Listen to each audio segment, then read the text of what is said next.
Kia ora, and welcome to another episode of the podcast. I'm sitting here with my friend, Maia Tipene. and we hope you enjoy this conversation.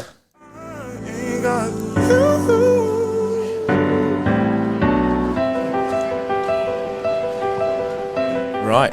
Thank you for coming in short notice. I really appreciate it. There's two types of people who, when you message them, there's the ones who are like, no, I don't know what I'd speak about. Oh my gosh, I'm not even that interesting. I'm like, shut up. You know exactly what you're interesting for. But then there's other people like you who just say, yeah, keen, and then trying to make it happen. So thanks for that. No worries. No, that's Glad really to be cool. here. Yeah, and I think it's like one of those, if you just look, I guess it's like superficially at everything that you do, it seems like you're just keen. Like, oh yeah, that looks cool. That's a cool challenge. Keen. Have you always been like that? Yeah. I've always wanted to just jump into shit. Yeah. No, that's fine. Do you feel like being that sort of way, is it like, did you grow up with older siblings or are you an only child? Yeah, I'm the youngest of 9. Yeah. All right, let's get into that. So youngest of 9, that must be, I don't know, it's like both a challenge because being like part of bigger families, the younger child is actually kind of the favorite sometimes. Where are you on like the spectrum of everything? I was kind of spoiled as a little kid, so Right. I was my dad's little golden girl, so. And what's the age difference between your oldest and you? So I'm 21, my oldest sibling's 51. Right. So you've got like that whole Yeah. gap right. And then in terms of like growing up with most of them, did you get a chance to be with most of them? Probably just the 2 youngest. The second and third youngest, Yeah. yeah. But And the rest had already left home. But like, do you actually get together much? Yeah, we do. Well, given COVID, we can't really at the moment, but when we get together, we have good time. Right. And because you're the golden child, do you feel like you needed to like work hard to be the favorite, or do you just like, yeah, I'm here? Yeah, I was kind of like, I'm here, but I feel like I just want to make all of them proud. It's Yeah. not just my parents. I'm not trying to prove myself. I'm just trying to, I guess, make them proud of me. No, that's really cool. And I think they would be. But like, yeah, that's a huge gap in between it, and trying to like understand, you know, what your oldest sibling, because that's like a different era, just Yeah. like having to grow up and do all that stuff. So, cool. So just something that I wanted to get into. So besides you being like full on and just getting keen with everything, you know, everyone has that kind of upbringing, and we spoke about that, having siblings and everything. But then just in terms of your overall upbringing and understanding of the world, like where have you come from? Like just New Zealand wise, and then on top of that, just like what are your, you know, kind of like values as a person? So I grew up in a really, really rural town called Mototo. Right. Some people say if you drive past it and blink, you'll miss it. So I grew up on a dairy farm. Right. Pretty much just me, my dad, and some of our siblings. Yeah. And yeah, I grew up knowing what hard work was. Yeah. Knowing, you know, you need to work for things.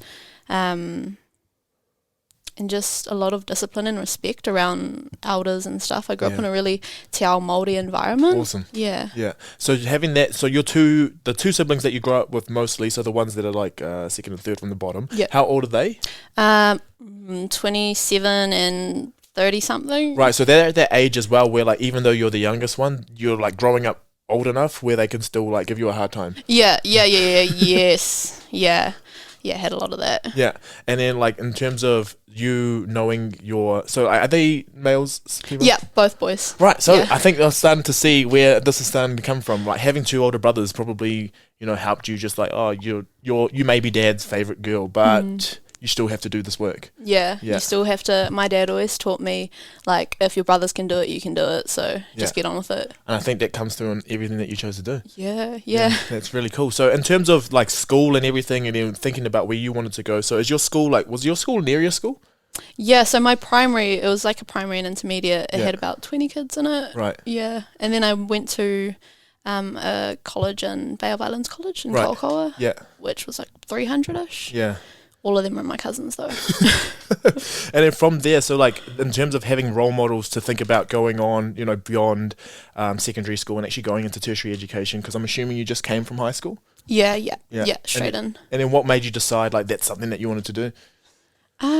My brother, I went to one of his graduations. He's one of the only ones that actually went to uni, and I went to his grad for engineering in Okay, Auckland, cool. and that Yeah. was kind of like a turning point for me. Yeah. And what made you decide, like, okay, I can just go to Auckland because it's just like a little bit of a drive down, I can do that. But then you decided to go all the way to the other end of the country. Yeah. What made you decide that?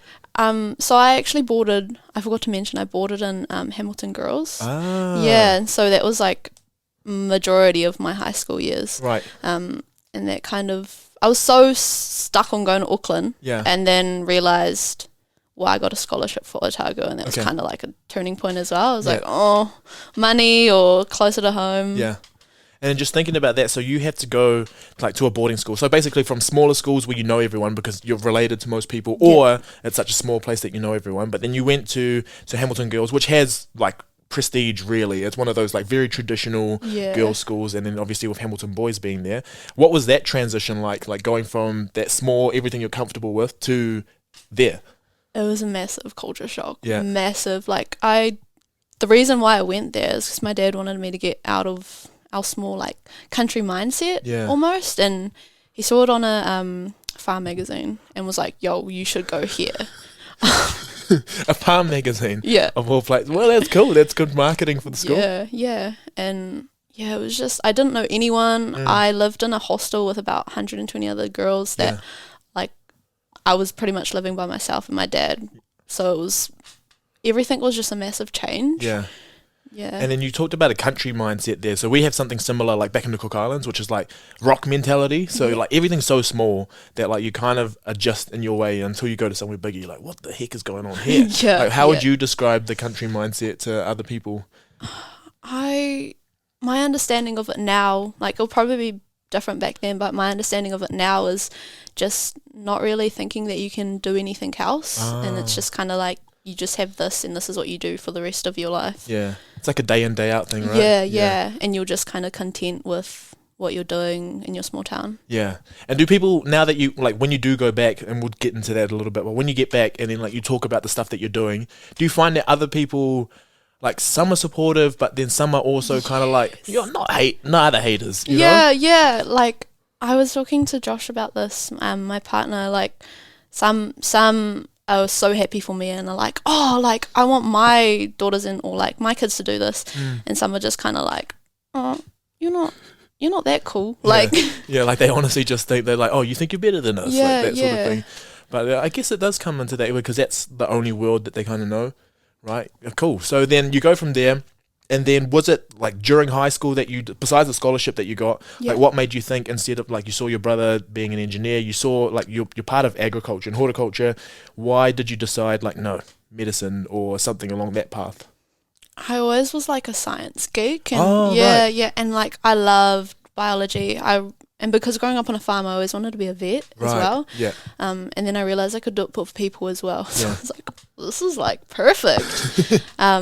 And honestly, in our little small town, there's so many like sicknesses, I guess, that are completely preventable. Yep. And I kind of wanted to understand why that was happening, and well, I guess in the future try and fix it or try and help at least. Yeah. So like your goal from the beginning was to come back to your community or come back to communities like yours? Yeah, definitely. Yeah. And did you, for your scholarship that you got to go down, like what made you, like were there any hesitations for you actually leaving, or were you just like, I've left once, I can leave again? There was a little bit because I was so unsure of the place, and I was like, this is essentially like a new country. It's a new island, so there was some hesitation because I'd be so far away from home. Yep. But I was keen, and I was ready to go. I was ready to meet new people. Yeah. Do new things. And in terms of like the workload and everything for your family back home, like on the farm and having to run all that stuff, like did that play into it at all, or were they pretty like, no, go?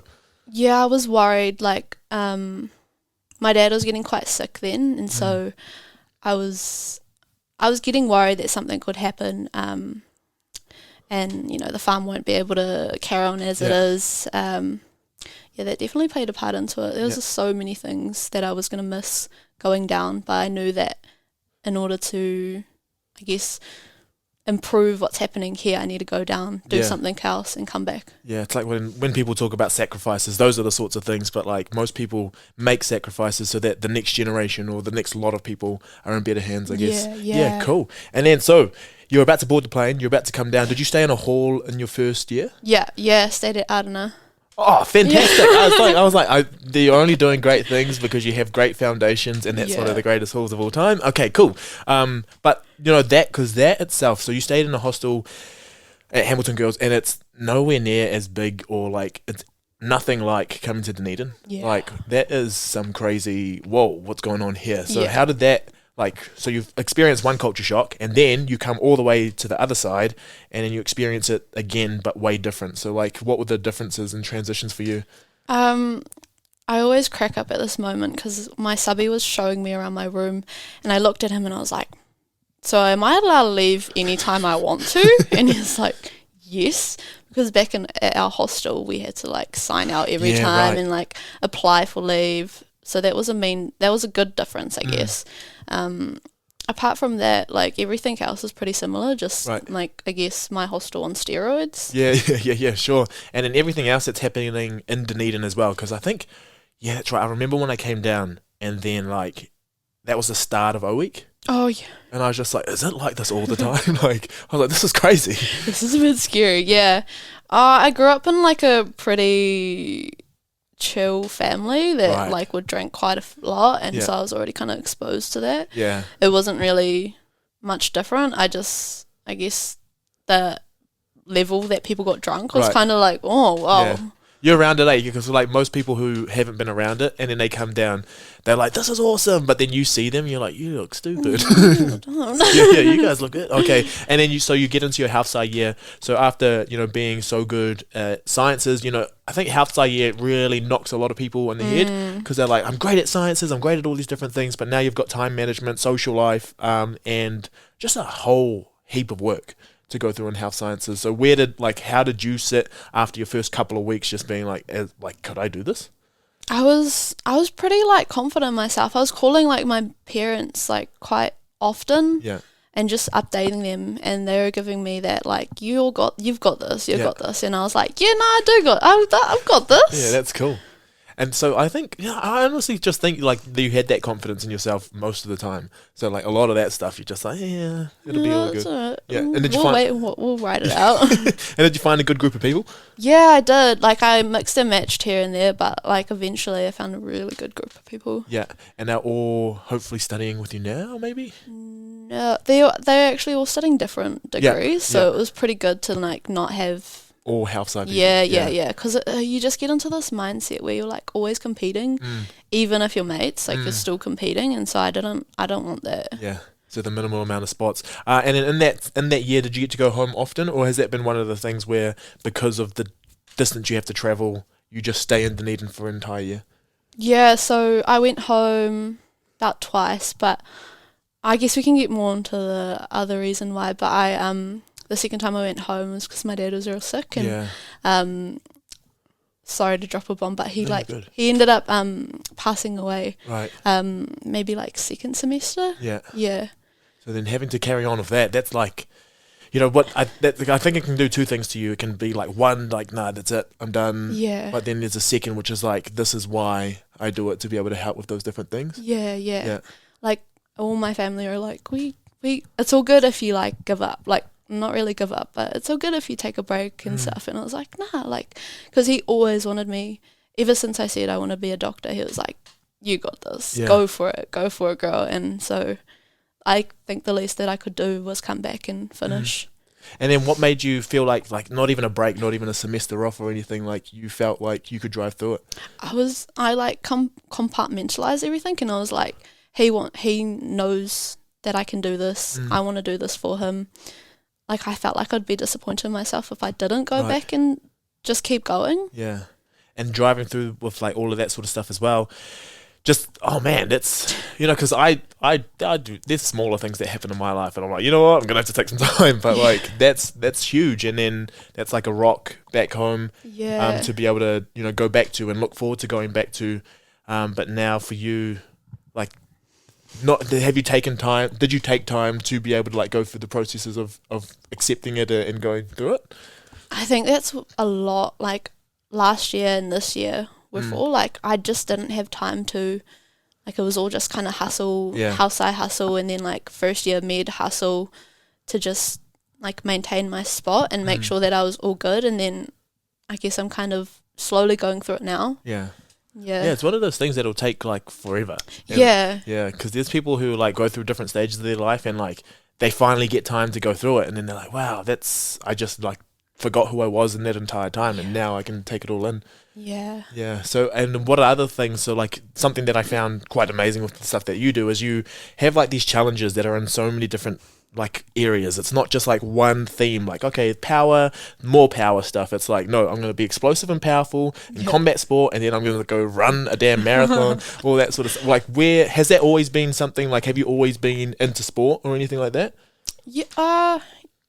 I've been into like farm work, and that's kind of like got me into sport. I've always been into running and like combat sport. I've always been interested in it. Like, I used to like wrestle my brothers, or we used to like do this like sumo wrestling thing in our hallway. Yeah. So like being rough and all that sort of stuff, like you don't really mind. Nah, like I love it because it's just kind of like you're pushing your body.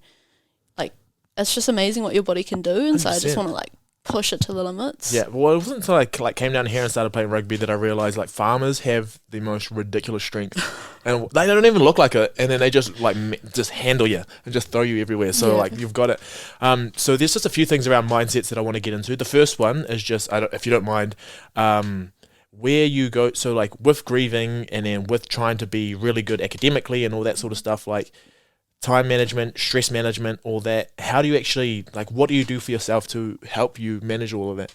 Like, just thinking about the academic side of things and, like, how busy that can get. Yeah, it's, like, I actually, it kind of hit me a lot harder this year because I wasn't really taking the time out to, like, focus on me and, like, my, I guess, wairua and my, like, hinengaro. And so it actually did play a huge part in my academics.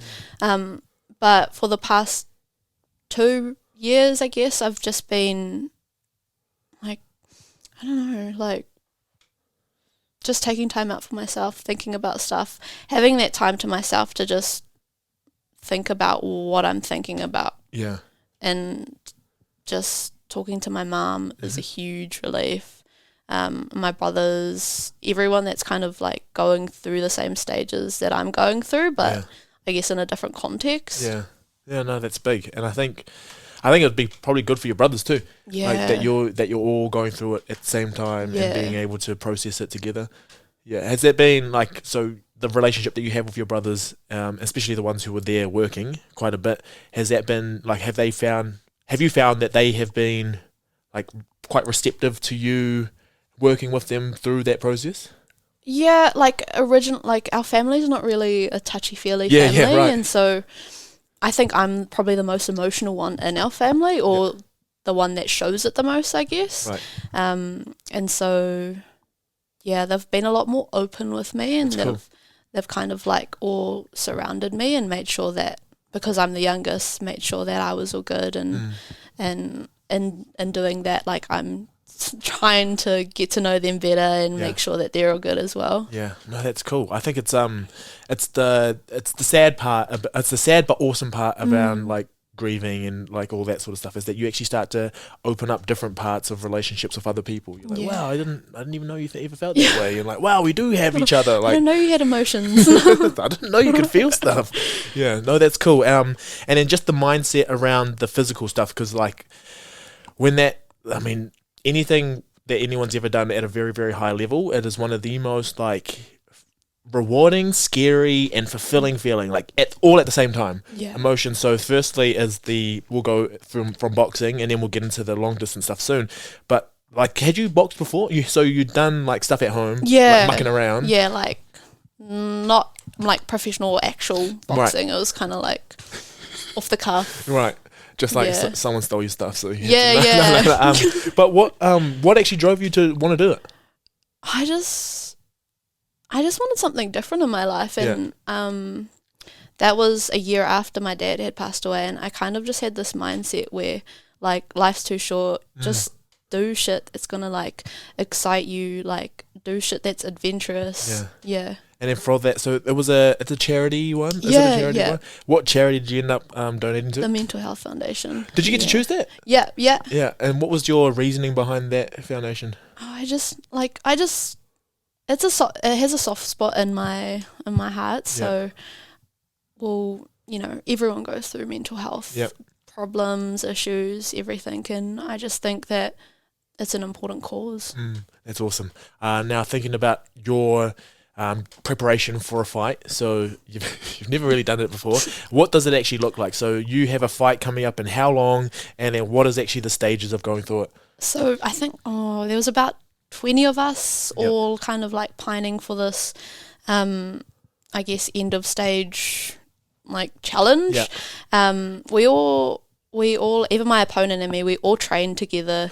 It was like I think it was like a 6-week training. I can't even remember. It's been a while. 6-week training, and we were with like professional trainers in a gym. We'd go as much as we could. It wasn't really a must that we'll go every day, but if you want to win, you go. Yeah, I was like, I'm going every day. Yeah. And then was that like for you in terms of the fitness side, or like in terms of actually boxing and training and learning, for you, was that like fun? Yeah. I was like, I'm learning like how to fight. This is mean. Yeah. And did you have in your head that you're like, I'm gonna win, I'm gonna smoke this person, smoke my opponent? Because at that time we found out maybe like 3 days before who we were going to fight. Yeah. But you could already kind of like gauge, depending on the weights, who you're going to fight.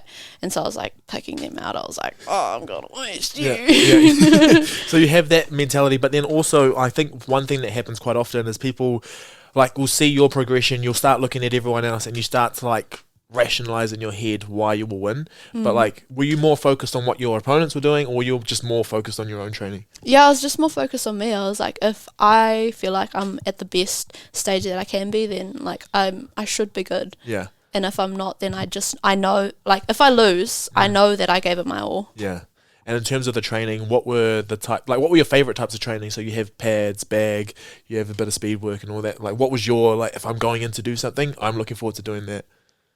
Probably the sparring. You like just getting in full. It was cool. It was like the closest you could get to like an actual fight. Yeah. And so it gave me the idea of like, if I can like, if I enjoy this, then the fight's just going to be like maybe like 10 times on steroids, but it'll still be all good, and I'll be used to getting hit. Yeah. Because I think it might have been on your page. I can't remember, or it might have been someone's story. But there's a video that you've just replayed, like looped, of you getting smacked in the face, like that. That's something that you can't really learn unless you get smacked in the face. Yeah. And then from that, like how did you learn how to get hit? So when you got hit, what was the first time you got hit versus like the last time you got hit? What would go through your head as soon as it happened? The first time I got hit, I was like, what the like, is that what it feels like? And then after that, I was kind of like, okay, like I know it's coming. I just need to make sure that she doesn't get to hit me, or they don't get to hit me, whoever I'm sparring against. Yeah. Because it's like one of those things, I think, unless you get rocked like really bad, it gets to a point where you're just getting hit, and then people are like, you took 3 hits on that count, and you're like, oh, did I? Like one time I came home and I was sparring one of the boys, and he hit me so hard in the head that I got home and I had like a bruise on my forehead. Yeah. And I was like, yo. So, I mean, if you're not scared of getting hit, then you're kind of scary. I mean, I was scared, and like there's always going to be that fear element there, but it shouldn't let you get in the way of like, you know, sparring or fighting. And then giving it a go, and then at the end it's good for a good cause as well. Yeah. So then for the fight, so you get to do your did you have an intro song? Yeah. It was Hot Stepper. Hot Stepper, nice. So you just come in. Was it footwork that you were pretty good at? Yeah. Or you just like that song? I was like, I like the song, but I also felt like I was like a little bit quick on my toes. Right. Or like I like to think I was anyway. Yeah. Well, here comes the Hot Stepper. So you're heading in. And then, so how many rounds did it end up going, and what was the outcome? 3 rounds. Yeah. And at the end of the last round, unanimous decision. Yeah. Of Maia winning. Yeah. Very good. Well done. That's so cool. So you're 1-0. Pardon? Do you want your 1-0, or did you have another fight after that? No, yeah, one. It's our undisputed champion right here. So we're sitting with the undisputed champion, Maia Tipene here. And then so from that, so going into it, so you'd sparred with this girl before then? Yeah. Yeah, but then so thinking about your sparring versus like actually being in the ring, what were the main differences for you? it was so exhausting. Right. Like, it was just nothing like sparring. Yeah. Like, the first round, my coach kind of like took me aside on the corner and was like, you need to slow down. Like, you need to take your breath and you need to actually just chill because you have 2 more rounds of this. Yeah. And if you don't slow down, you're not going to make it. Yeah. No, because you just come in, you're like, your heart rate's jacked. Yeah. Like, anything when you do where you're competitive and you've never really been, like, the lights, you just had a cool intro. Yeah. People are cheering and everything. So, like, yeah. Oh, cool. And then from that, like, what did you use in the next 2 rounds for you to actually calm down? Like, it was a lot to do with my coach, and he was like, because when I got in there, I was like, yeah, I just need a hit, and like, all the technique just went out the window, like, all of it, and so he was like, you just need to, like, do what you've been training for, and I was like, okay, cool, and so that's all that was playing in my head. I was like, 1, 2, 1, 2, good, bang, bang, bang, like, trying to get some technique in there, so I wasn't just throwing blank hits that weren't going to hit.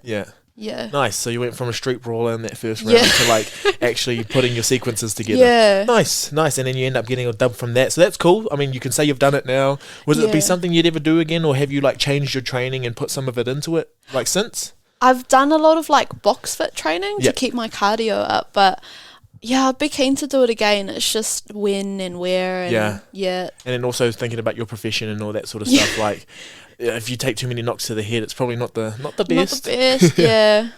Because I after our fight, everyone was going out to drinking, and I was like, I don't feel that great, and I just went home and had a sleep, and I woke up the next morning, and I was like groggy as.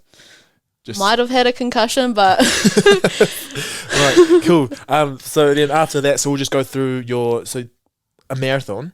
It's not like I would never. I did 21k, just the half once, and my hips were gone for about 2 weeks. I found my knees like a couple months later. Like everything was just out for so long. But like, how was your training leading up to that? Like, what was your decision for you to be like? Because I think you used that to fundraise as well, right? Yeah.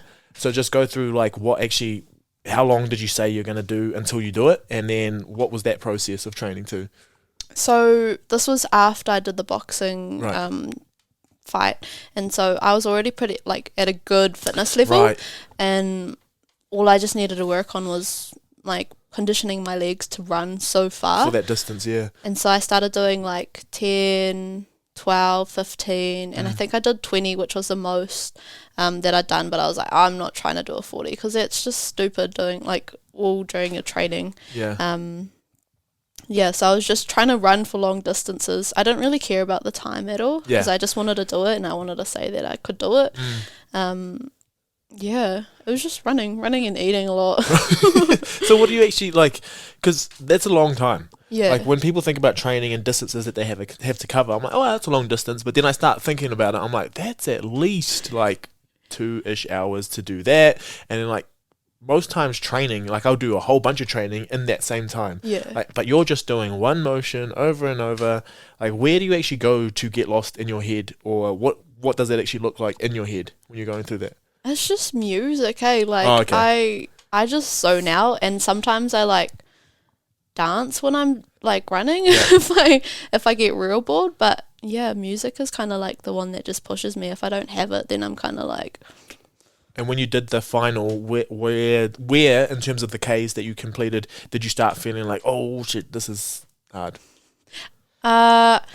Probably, I don't know when I got to that stage, but I knew when I hit the last 10k, which was we ran past the stadium where it finishes, and I was like, yo, probably like only like, I don't know, 8k's left or something, or like 6 or 5. And then it was like 10k's left, and I legit started crying. Wait, you started crying during it? I started crying. I was like, because I didn't want to stop, and I didn't want to start walking. So I ran the whole time, but my run by that time was probably like a slow walk. Just a nice, But I started crying. Right. And I cried maybe from like 10k's to the 5k sign, and I was like, nah, I got this. Like, I'm so close. I'm nearly there. So 5 kilometers with tears. Yeah. Right, and then you picked yourself up for the last one. So that's at least like 25 to like 30 minutes of just trotting with tears down your face. Yeah. I was going through all stages of grief. Yeah. Right, and in terms of your body, how did that hold up? My legs, my shoulders started hurting about at like 20 Ks. Wow. And I was like, I just need to like stretch as I go, or like punch the air or something. Yeah. And then maybe like at that 10K mark, my legs started feeling like jelly almost. Yeah. And it was weird because they didn't actually feel like they were a part of my body anymore. They were just kind of doing They were just kind of thing. like on autopilot. Yeah. And when you were doing that, so like, do you think? Because I've always wondered this, and I've always talked to my friends about it and stuff. It's like, if you didn't know, if so that wasn't a 10K sign, and you just had to go to your destination, Yeah. do you think you would have been fine? Or is it because you knew it was 10K? Yeah, I think so. Like Yeah. knowing that, because I know how long 10K takes me to run. Exactly. And yeah. so when I saw it, I was like, oh. Yeah. Right, because you like, then you can start picturing what the end's going to be like. And if you don't feel like you have it that much in you, Yeah. rather than it's like, oh, I only need to get over there. Yeah. Yeah, cool. So that's oh man, is there anything else you've got in the works for like physical pursuits or anything? I did a 32K this, it was an off-track run this year. Right. But I took a wrong turn and ended up running about 42 instead. Oh. Yeah. Wait, like a trail run? Yeah. Oh Yeah, my like through gosh. like paddocks, rubble, Yeah. bush. We had to cross like this river and it was like up to here on me. Yeah. And it was pretty like the current was pretty strong as well. And how do you train for something like that? Like especially with everything else that you're doing. I was just doing road runs. Yeah. Yeah, which didn't like prepare me for the trail run. Yeah, because it's all types of terrain, and like if you're having to go through water as well, and then chafing becomes a thing because like when you get wet and all that. Oh, And what was that for? What did you decide to do that for? nothing. I just wanted to do it. I think that's just like you're like, oh yeah, I just want to do it. Yeah. I was like, I was looking up runs to do, and I signed myself up for the half marathons in Wellies, like the Hutt and Wellington one. Yeah. Those got cancelled, but this one was still going, and it was called the Muka Muka Munta. Right. And everyone's like, you're gonna get munted. Yeah. And so, yeah, I saw it online, and I was like, yo, I'm gonna sign up for this. This looks cool. That's really cool. Yeah. Man, so you did get munted. So like in terms I of got munted. where you finished because of that wrong turn, like where was everyone else when you was finishing? Or I finished last. yeah. And I was so far behind because I took the wrong way. So I like ran 5Ks the wrong way, so I had to come back. Yeah. And so when I was like running, this part was like a bushy part. Like all of the rest of the track was just bush, and I think I had about 10Ks left to run. Right. And the guides, the people that were like in the spots to like make sure that everyone got through, were trying to look for me. Like it was that bad. You were a missing person at that point. I ran through this like bridge thing to get over, and they're like, oh, "You're here! We found you!" Oh my gosh. Yeah, because that's like, I mean, trail runs add, so like your road run time, and then you add like a couple more minutes on top of that because of the terrain as well. So 5Ks to you all, it sounds like 25, maybe 30 minutes, but like plus the terrain as well. That's like 40, 45. Yeah. And then you have to do that back as well. So like everyone else is that far ahead. Damn. Yeah. Right, but you got through it. I know, yeah. You got through it. And then the recovery wasn't that bad? No, it was pretty sweet. Like I could walk the next day. Like compared to the marathon, my legs were like jelly for about a week. Yeah. Yeah, but this one was all good. And then when you got lost, and like, because you wouldn't have realized you were lost for a little bit, but then when you do realize you're lost, and you're like, oh no, that's not right. Like, what are you telling yourself at that point? You're like, I'm in the middle of a bush. Like, how do I do this? Because I had this like map on my phone, Right. and I had already plotted out roughly plotted out where we were going to run to. Yeah. And I was like starting to veer off, and I was like, oh, that doesn't look right. Maybe I just plotted it wrong. Right. And then maybe like another 2Ks, I was like, oh, something just doesn't feel right. Like I just feel like this track's going to go over the mountain down somewhere else. And I looked at it and I was like, I need to run back. I need to go back right now. Well, lucky. Yeah. Lucky. And who knows where you would have ended up, but like, I'm sure they would have got Found something me. sorted. Yeah. Or you had your phone on you as well, so Yeah. that's all safe as well. Cool. Now we'll probably get into some of the stuff which is like, wow, you're not an extreme athlete. Well, you are, but you don't do this for a career. You've got another career, and that's you're studying to do medicine, and as part of third year. Just finished my first year.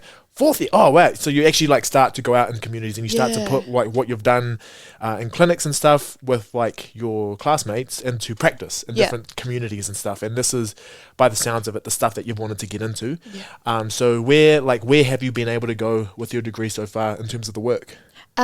So starting, I guess, the lockdown that Yep. we had, just the August one. Yep. I started working at Auditoa, which is like a Māori health provider in Porirua, as a vaccinator. Awesome. Yeah.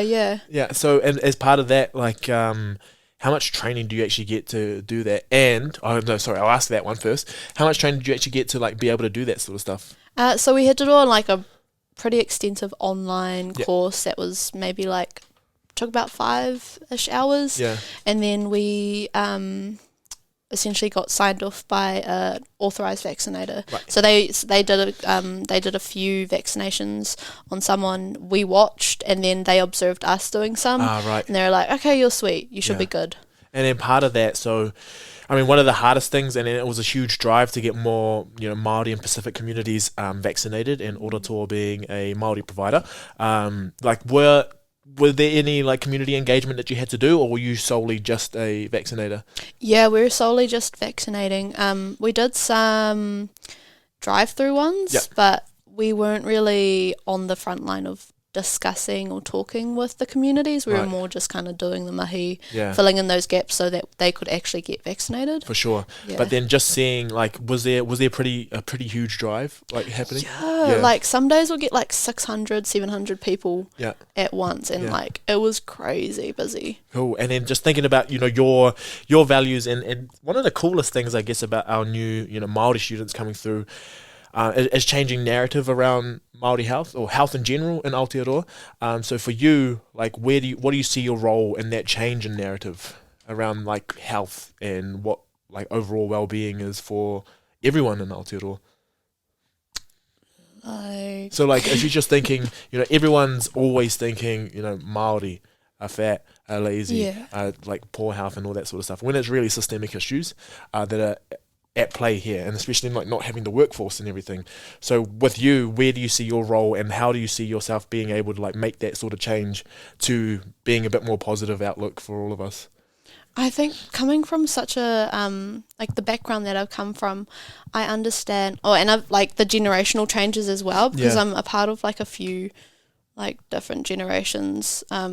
I'm like aunties to like 40-year-olds and stuff. So it's like crazy, but I understand that like a lot of generations and how they can be. So I guess using that in our like practice is like a huge thing that I guess bring to the table. I don't know how to. Yeah, that's cool. No, I understand that. And then going through, the university as well, which kind of, it's historically known to not be very forgiving or very understanding of a lot of Māori issues. How was that, your first 3 years actually being in class and having to go through that? Was it difficult for you, or did you kind of have that drive anyway? Yeah, it was like when they'd. Do you mean like when they'd teach us about like Māori for, issues? yeah, or? for like classes and all that sort of stuff, and just thinking about how you are as a person and the communities that you work with, and Yeah. how some of it doesn't really translate well. Yeah. I think they've done like a decent job in trying to address those issues, or like issues that I've had in the past. They're slowly developing it better, and it's like progressing well. But I think anything can do better when it comes to Māori health. 100%. Yeah, cool. And then so part of that is working in Porirua and being in Wellington. So also you start to see like the socioeconomic changes throughout it, because like obviously if you're in the city, you're like, oh wow, Wellington's a really nice place, and then you go out to Porirua because if you went over to the creek, that's where I ended up. So Cannons Creek was where I grew up for a little bit when I was a kid.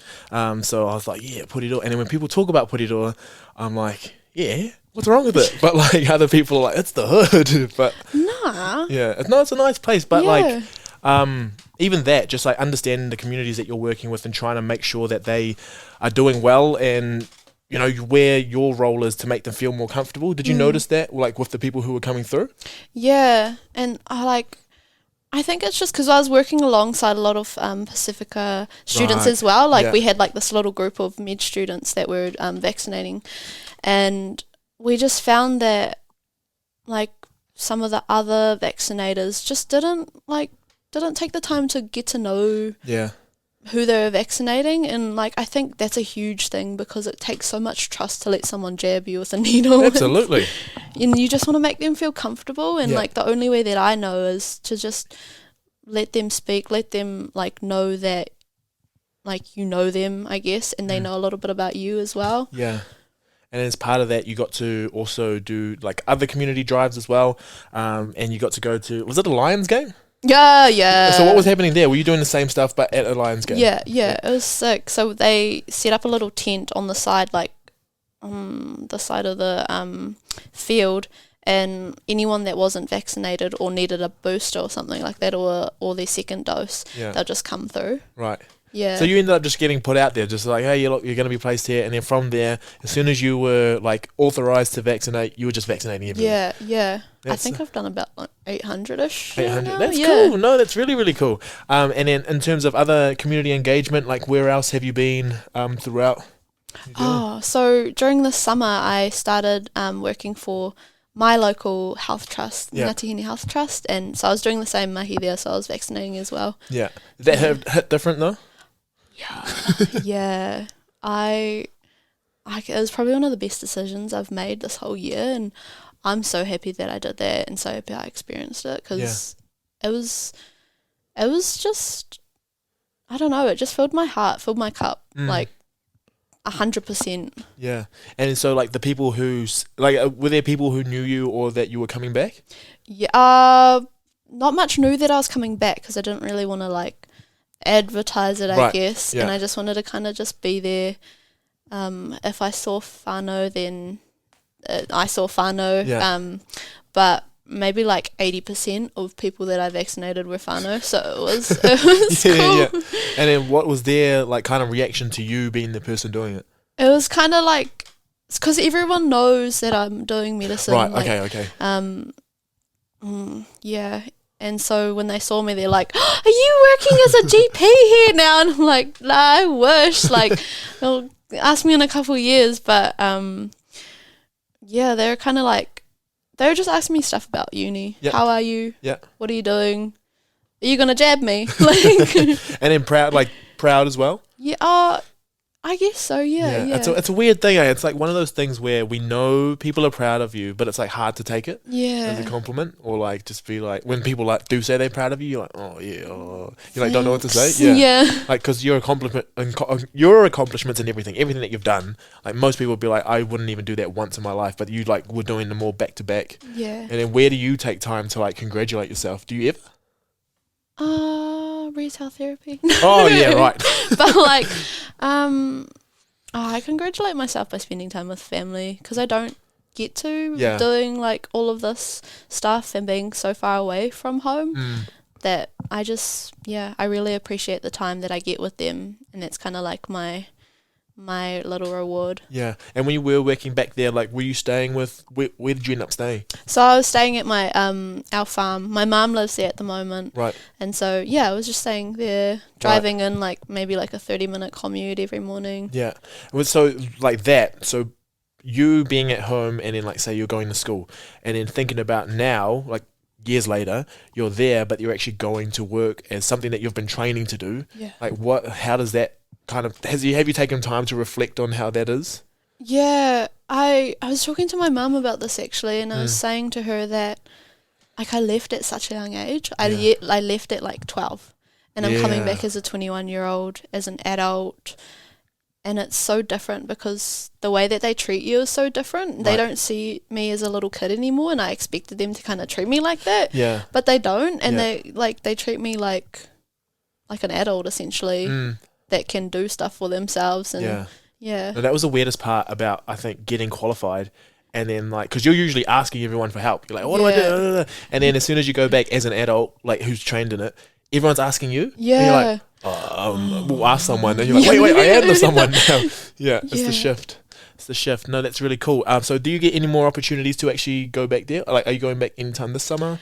I am going back, but I have to like go I have to leave pretty much straight away. Ah, right. Yeah. Okay, so it's just a quick in and out. And then so after this, so hoping that's going to be something that you want to do a little bit more. Yeah, definitely. Yeah. Awesome. And then on top of that, we were just talking before this, and I can't remember what you said it was, but you're training for something, or you've been accepted. What's the next pursuit for you? So I got an offer of service for the army. Right. I pretty much this whole year I've been applying to kind of like join this cadet scheme. Right. And it's essentially like a scheme where they pay for your tuition, pay for like a little bit of your wages and stuff throughout your medical training, and then I have to work as a medical officer, so as an army doctor, Right. for the amount of times they pay for my tuition, or amount of years, I guess, plus one. Yeah. So you just have to pay it off with service. Yeah, pretty much. Yeah, like a return of service type of vibe.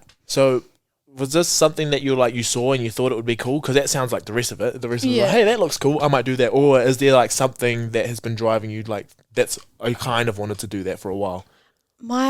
Before I went to Otago, actually, my dad was like, when you get into med, you should do this. And yeah, so one of our, I guess, distant whānau did the same scheme. Yeah. And now he's still working in the army at the moment, but he's doing this thing where he's like training to be a GP now.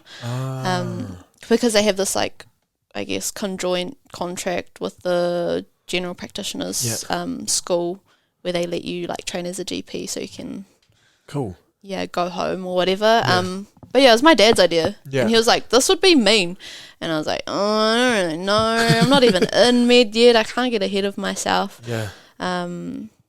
Third year of med, so last year I was kind of getting more interested in it. Yeah. And this year I was like, let's give it a go. Yeah. So what's the deal with like having to get into that? So you have to be like, if you're giving service and all that sort of stuff, I'm guessing you have to also maintain the same like fitness standards and training standards? Yeah. So this whole year, so it's taken like a year to like actually suss all of it. Yeah. I had to do like 3 medical examinations. Right. Lots of fitness tests. And just like upping my fitness too, because I'd never really done press ups, like proper like tricep press ups in my life. Yeah. And oh my gosh. What's the standard, or what's the actual test that you have to do, the physical test? So there's, I guess, an initial test that you have to do to, I guess, say, you can be a part of the army. Right. And that is maximum, I only know the maximums for women, but it's different for men and women, but it's pretty much beep test, press ups and curl ups. Right. Yeah. And what's the time limit for you to get like your reps, like for the push-ups and the... for women, it's like the max you can get is 8.06 for beep test. 15 press-ups and I think 45 curl-ups. In a minute? Nah, it's like, it's not timed at all. Right. It's just kind of like... Till failure type thing. Right. And it's kind of like graded, so if you don't hit a certain level, then you don't pass, and so you need to do it again to be able to continue your application. Yeah. How'd you go the first time versus like whenever your last test was? First time I passed it, but I was really disappointed because I thought I'd do way better in the press-ups and curl-ups, but... oh my gosh, I hit minimums. It wasn't maximums, it was like minimums, and I was like, I need to like train on this because I just want to be the best that I can be. And so I just did one maybe like a couple weeks ago, and this one was a bit different because it's an induction day, so I've already got an offer of service, and so you need to do this to make sure that you can actually go do your initial training. Right. And that was a 2.4k run and then press ups and curl ups. Yeah. So you saw the run and you're like, all good? Yeah. And then you saw the press ups again and you're like, oh, let's do this. I was like, because I'd been training for I'd been training for it, so I was like, I got this. Yeah. Oh, that's cool. So for that, what is the training going to look like? Are you you continue to work through the university for your training? Yeah. In terms of you for medical stuff. But do you have to like do the physical training with the army? So the way that it works, the scheme, I just have to go. So at the start of January and to the start of February, so about a month, I go and do an initial training in Waiuru, like pretty close to Palmy. I do that for a month, and after that I just continue on with my medical degree. And there's nothing during the year, like do you have to maintain your fitness during that time, or not really, like there's no specified requirements. It's not. And then I like, after I finish med, I have to work 2 years in like a civilian hospital, or just pretty much the normal 2 house officer years, and then I go and work for them. Well, that's cool because you pretty much got like a pathway after by doing stuff now, because this is something that like in people's last year they're like, where am I going? Whereas you're like, oh, I'm sorted, and all I had to do was a couple push-ups and a couple of curls. How many people do they take in, do you know? For this specific scheme, I think they take in about 1 or 2 a year. That's cool. But there's not much that go for it because it's a huge commitment. I guess so. I mean, I feel if that's something that you want to do, though, if you always want to be in the army, then it's perfect. It's cool, and you could say that you've done like you've contributed to society and to New Zealand society and all that sort of stuff as well. And then learning a bit about that. But like, I think in terms of your mindset and your like, you are militant in the way that you go about things, so it's kind of like, oh well, that suits me just fine. Should be all good. Have you ever do you ever do the DOTS test, the communication style? No, it's okay. All right, I was just going to ask what your DOT was, but you haven't done it. That's fine. All right. Cool. So oh my gosh, that flew. Just the last question that I ask everyone, and then this kind of leads on to other questions. So I don't know why I say last question. But what is something that you do every day or close to every day that makes you feel like you've optimized or fulfilled the day? Oh, that's a good question. That's a really good question, because some days I don't feel like I've optimized the day. Right. Like if I get up late, I don't feel like I have. Right. If I just lie around all day, I don't feel like I have. So I guess the opposite of that, like getting up early, doing stuff that will, I guess, challenge me or challenge my brain or the way that I think. If I'm bored, I like doing like study or just like, I guess, going over some notes for med, just so it's like stuck in my head. And it's always going to be helpful. It's always going to be useful. Nice. And do you find that because of your, the way you are physically, like you do really, really hardcore tasks, when you study, what types of methods do you actually have? Like, are you one of those people who can just sit down and just bust it all out, or are you a bit more like, do you have other ways of going about it? When I study, I usually have like this process where I'll go through my the PowerPoints or slides that they give us, and then I'll write it down. And it's kind of like repetition for me is the best thing for my brain, or what I've found is the best thing. I mean, that's how you train as well. By the looks of things. So everything in your life is just like quite like, okay, this is what I'll do. Bam, bam, bam, bam, bam. That's what I do. That's cool. And then for that, so just in terms of feeling optimized, or stuff that you go through, do you like use exercise at all? Like, do you like to train often? Are you one of those people who, if you don't train, you feel like, ugh? Yeah. I think that's a huge thing as well. Like, that's a huge stress relief for me. Right.